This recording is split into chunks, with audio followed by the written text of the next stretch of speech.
Livro Hebreus 11, de A. Antero. Parte 1. Prefácio, pós-fácio e introdução. Prefácio. Existem comentários bíblicos que nos afastam da Bíblia. Enchem nossas mentes de dúvidas e incertezas. Mas outros simplesmente apontam para as preciosidades das Escrituras e nos incentivam a ler a Bíblia com mais interesse e entendimento. Realmente, a Epístola aos Hebreus é uma chave que abre o significado de muitas partes do Velho Testamento. Ajunta as histórias, salmos, profecias e tipos e mostra como tudo aponta para Cristo. Este comentário, escrito pelo irmão Adriano Antero, demonstra como Hebreus 11 abre o significado e importância de muitas passagens do Velho Testamento, especialmente nos livros históricos. É muito bom ler um livro em que o autor não se aproxima do texto da Bíblia como juiz, para criticar e avaliar as palavras de inspiração, mas sim se coloca diante da Bíblia para ser julgado por ela. É somente assim que podemos tirar proveito da palavra de Deus.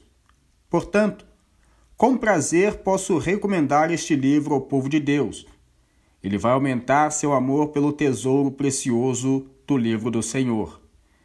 Terry Brackman, Newport, País de Gales. Pós-fácio. É um livro digno de ser lido, aquele que se compromete a expor os ensinos bíblicos e não forçar que a Bíblia apoie ensinos de homens. É um livro digno de ser lido, aquele que consegue trazer à tona, de maneira clara, verdades fundamentais para a vida da Igreja e de cada salvo particularmente. É um livro digno de ser lido, aquele que contribui para sairmos de um cristianismo morno, como o que vivemos nos dias atuais, um cristianismo superficial, sem compromisso com a santidade prática e com um evangelismo dinâmico e genuíno. Sobretudo, é um livro digno de ser lido, aquele que conquista os nossos corações para Cristo, em que Cristo é exaltado e elevado diante dos nossos olhos, de maneira que tudo o mais neste mundo perde o seu brilho. Neste livro sobre Hebreus 11, nosso irmão Adriano Antero consegue reunir todas essas qualidades, além de outras igualmente importantes, e tudo isso numa linguagem esclarecedora e agradável que envolve o leitor, sem contudo perder a profundidade e reverência que caracteriza esta carta aos Hebreus. Liseu Altoé, Santa Cruz das Palmeiras, São Paulo. Introdução. Dos 27 livros do Novo Testamento, 21 são cartas escritas a igrejas e indivíduos. Abre nota. Apocalipse foi escrito às igrejas na Ásia, mas não é uma carta no estilo convencional como as outras. De volta ao texto. Entre estas cartas, algumas são o complemento de outras. É o caso de Romanos e Hebreus. Enquanto a carta aos Romanos foi escrita principalmente para gentios, a carta aos Hebreus foi escrita principalmente para judeus. Em Romanos, fica evidente que a graça é superior à lei e que a fé é superior às obras. Em Hebreus, fica evidente que a lei, o sacerdócio, os sacrifícios e tudo o que envolvia o tabernáculo eram apenas uma sombra. Em Cristo, todas essas coisas encontram seu real valor e significado.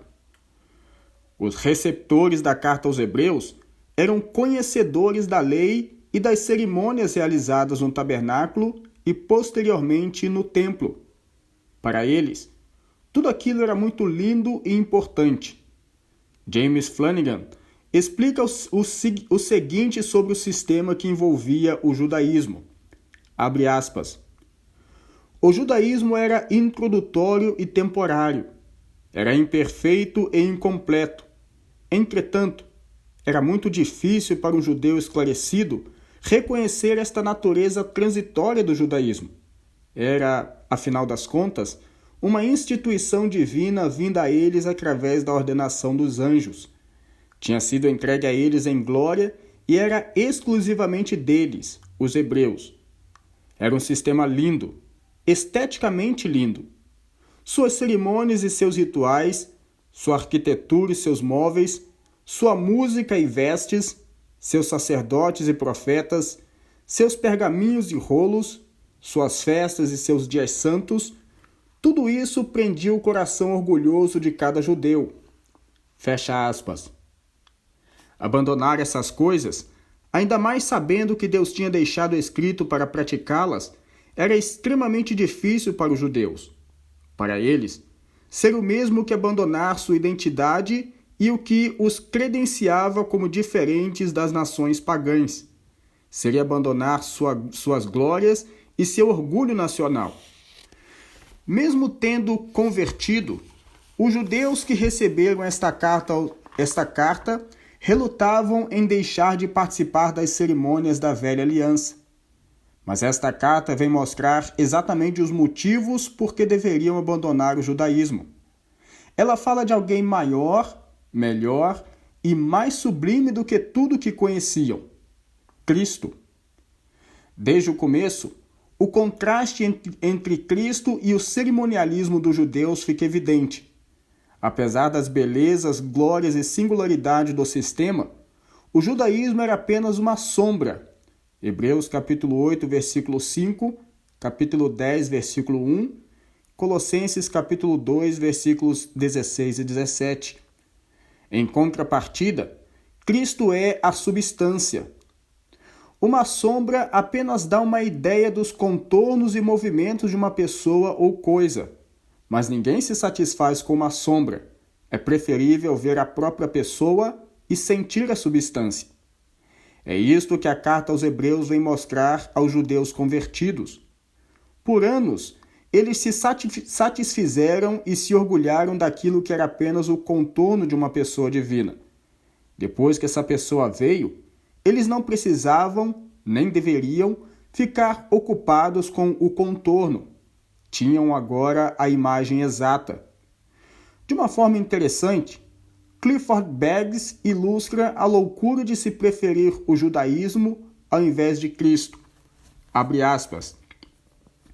Cristo é melhor que o judaísmo, tanto quanto uma laranjeira em flor é melhor que a casca da semente de onde germinou, ou tanto quanto uma borboleta é mais bela que o casulo que lhe deu origem.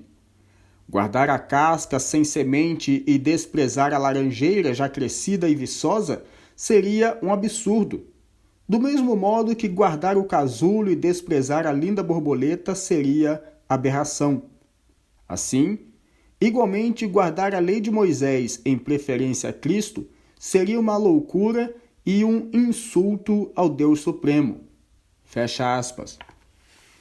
Um crente judeu que entendesse isso, logo desejaria abandonar o sistema do judaísmo e se apegar somente a Cristo. Mas enfrentaria dificuldades. Sua família poderia abandoná-lo. Seus amigos talvez não o olhassem mais com os mesmos olhos.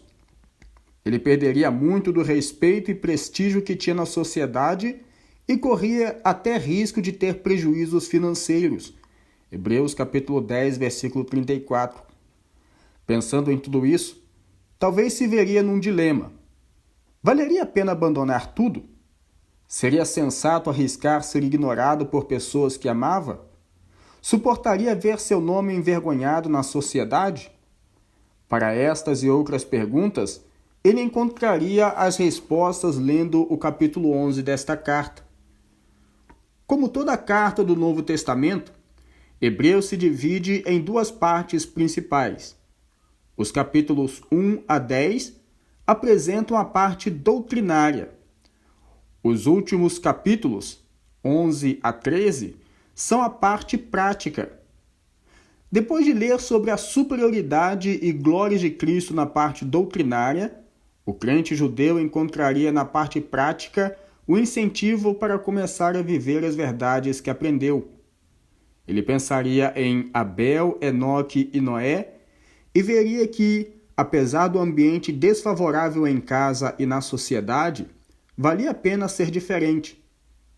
Lendo sobre Abraão, ele aprenderia que não precisava lamentar por perdas patrimoniais e afetivas. O Senhor podia dar a ele uma pátria celestial. Quando olhasse para Isaque, Jacó e José, entenderia que, mesmo que sua própria família não lhe desse a tão valorizada bênção, o Senhor lhe abençoaria, abre aspas, no tocante às coisas futuras, fecha aspas. Meditando sobre Moisés, entenderia que, maravilha das maravilhas, mesmo o vitupério de Cristo é bem mais prazeroso que o pouco prazer do pecado. Ou quando pensasse no exemplo da nação de Israel diante do Mar Vermelho, frente aos muros de Jericó ou em Raabe, iria entender que a vida de um salvo é cheia de obstáculos, mas que nenhum deles é intransponível. Além desses, poderia pensar em Gideão, Baraque, Sansão, Jefté, Davi, Samuel e nos profetas, homens que em tempos de crise encontraram em Deus a solução para todos os seus conflitos. Quanto incentivo o crente judeu encontraria nesta parte prática da carta? Ele veria que, como os exemplos citados ali, também deveria abandonar o sistema do judaísmo, abre aspas, pela fé, fecha aspas, suportando o escárnio e mantendo sua visão sempre em Cristo. É esta a importância que o capítulo 11 tem. É a parte da carta que inicia a prática e incentiva a perseverança. Como em todos os outros capítulos, convém lê-lo com calma e atenção, dando valor a cada palavra e novo exemplo. Enquanto preparava este livro, ouvi um irmão citar, numa pregação, uma ilustração interessante. Ele disse que estudar a Bíblia é mais ou menos como pesquisar uma floresta.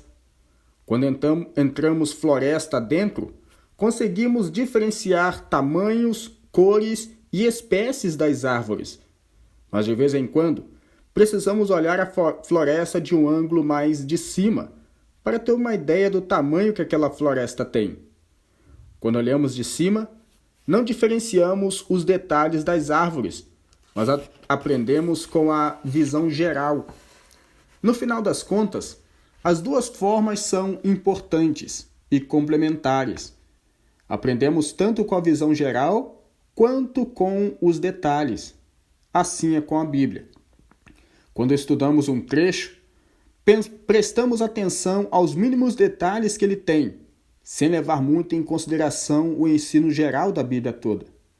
Quando estudamos a Bíblia como um todo, não consideramos os mínimos detalhes que ela tem. Mas tanto uma quanto outra forma de estudar são extremamente importantes. Na verdade, uma não vive sem a outra.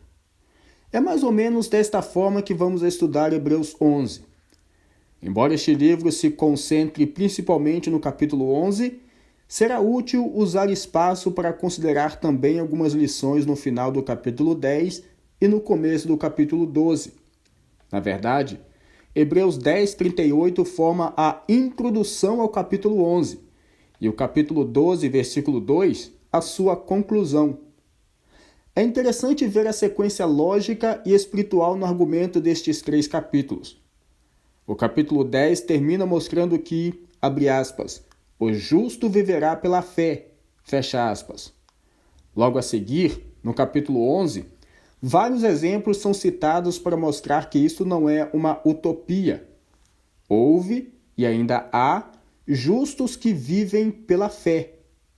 Finalmente, no capítulo 12, o autor revela a fonte e o alvo dos justos, Jesus. A primeira parte deste livro, portanto, tratará dos ensinos gerais em 3 capítulos. Depois, em mais 7 capítulos, consideraremos os vencedores, dividindo-os em grupos.